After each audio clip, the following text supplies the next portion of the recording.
Assalomu alaykum hurmatli kanalimiz kuzatuvchilari.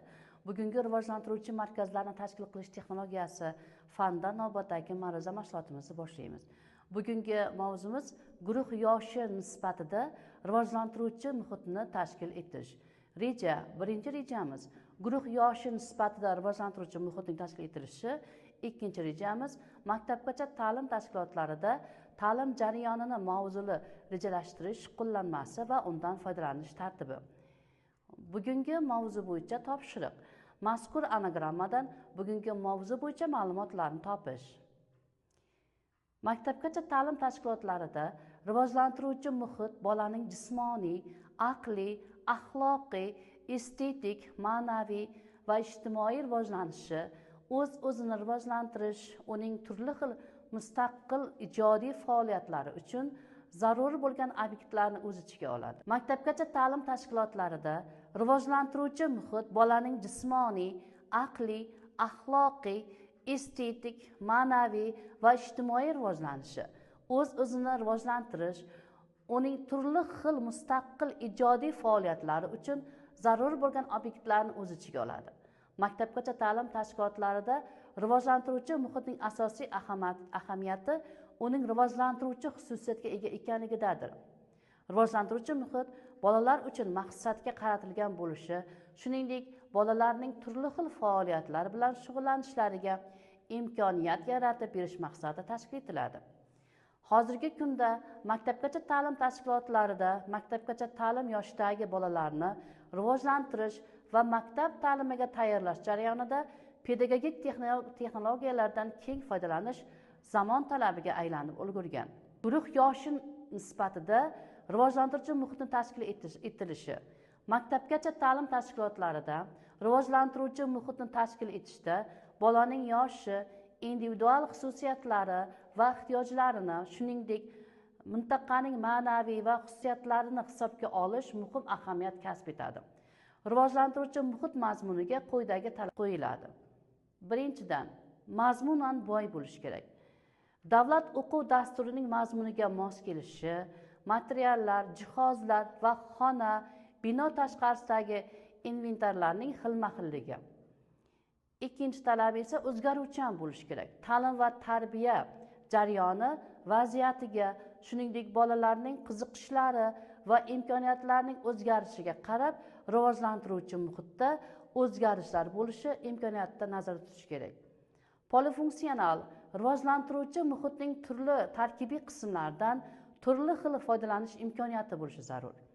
Muqobil, guruhda turli joylar, rivojlanish markazlari, shuningdek bolalarning erkin tanlovini ta'minlaydigan turli xil materiallar, o'yinlar, o'yinchoqlar va jihozlarning mavjudligi, o'yin materialining muntazam ravishda o'zgartirilishi, bolalarning o'yin, harakat, bilish va tadqiqot faoliyatlarini rag'batlantiradigan yangi buyum va ashyolarni paydo bo'lishi.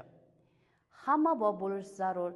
Tarbiyalanuvchilar, shu jumladan alohida ta'lim olish ehtiyojiga ega bo'lgan bolalar uchun ham ta'lim va tarbiya jarayonida foydalanadigan barcha faoliyat turlarini ta'minlaydigan o'yinchoqlar, qo'llanmalar, resurslar bilan ta'minlanishi kerak. Xavfsiz barcha elementlarni ulardan foydalanishning ishonchliligi va xavfsizligini ta'minlash nazarda tutiladi. Oqilona davlat o'quv talablariga muvofiq zamonaviy rivojlantiruvchi muhitni yaratish, shuningdek maktabgacha ta'lim tashkilotlarining turli ta'lim dasturlarini amalga oshirishni ta'minlash uchun barcha imkoniyatlardan foydalanish, inklyuziv ta'lim tashkil etilgan taqdirda zarur shart-sharoitlarni ta'minlash kerak. Mahalliy sharoitlarga moslashtirilgan, madaniy va tarixiy qadriyatlarga, milliy va mintaqaviy an'analar, tabiatga, iqlimga bog'liq xususiyatlar, hududdagi sanoat rivojlanishining o'ziga xos xususiyatlariga mos bo'lishi kerak. Shaxsga yo'naltirilgan. Pedagog har bir bolaning o'z qiziqishiga ko'ra shug'ullanishini ta'minlash kerak. Bunda bolalar guruh muhitida osongina harakat qilishi kerak, qayerda nima joylashganligini bilish kerak, o'yinchoqlar va barcha resurslardan erkin foydalana olish kerak. Rivojlantiruvchi muhitning mazmuni maktabgacha ta'lim tashkilotlarining sharoitlari va imkoniyatlaridan kelib chiqqan holda kamida 5 ta rivojlanish markazlarida tashkil etilishini ta'minlash kerak. Maktabgacha ta'lim tashkilotlarida ta'lim tarbiyaviy faoliyatni olib borishda pedagoglar maktabgacha ta'lim tashkilotlarida ta'lim jarayonini mavzuli rejalashtirish o'quv qo'llanmasidan foydalanadi. Maktabgacha ta'lim tashkilotlarida ta'lim jarayonini mavzuli rejalashtirish metodik qo'llanmalari O'zbekiston Respublikasining ilk va maktabgacha yoshdagi bolalarning rivojlanishiga qo'yiladigan davlat talablari hamda ilk qadam maktabgacha ta'lim tashkilotining davlat o'quv dasturi asosida yaratilgan. Maktabgacha ta'lim tashkilotlarida ta'lim jarayonini mavzuli rejalashtirish metodik qo'llanmalari Maktabgacha ta'lim vazirligi tomonidan har bir yosh guruhga alohida ishlab chiqilgan va barcha maktabgacha ta'lim tashkilotlariga ta'minlangan. Maktabgacha ta'lim tashkilotlarida ta'lim jarayonini mavzuli rejalashtirish metodik qo'llanmalari davlat va nodavlat maktabgacha ta'lim tashkilotlari, maktabgacha ta'lim tashkilotlarida ta'lim jarayonini mavzuli rejalashtirish metodik qo'llanmalaridagi ta'limiy faoliyatlar ishlanmalarida ta'limiy faoliyatning maqsadi, jarayonning qisqacha ta'rifi, zaruriy jihozlar bilan ifodalanadi. Mazkur ishlanmalar tavsiyaviy xarakterga ega va tarbiyachi tomonidan ijodiy o'zgartirilishi mumkin. Pedagoglar ta'limiy faoliyatni tashkil etishda maktabgacha ta'lim tashkilotlarida ta'lim jarayonini mavzuli rejalashtirish metodik qo'llanmasida berilgan ta'limiy faoliyat ishlanmalarini o'qib o'rganadilar, ta'limiy faoliyatga kerakli jihozlarni tayyorlaydilar.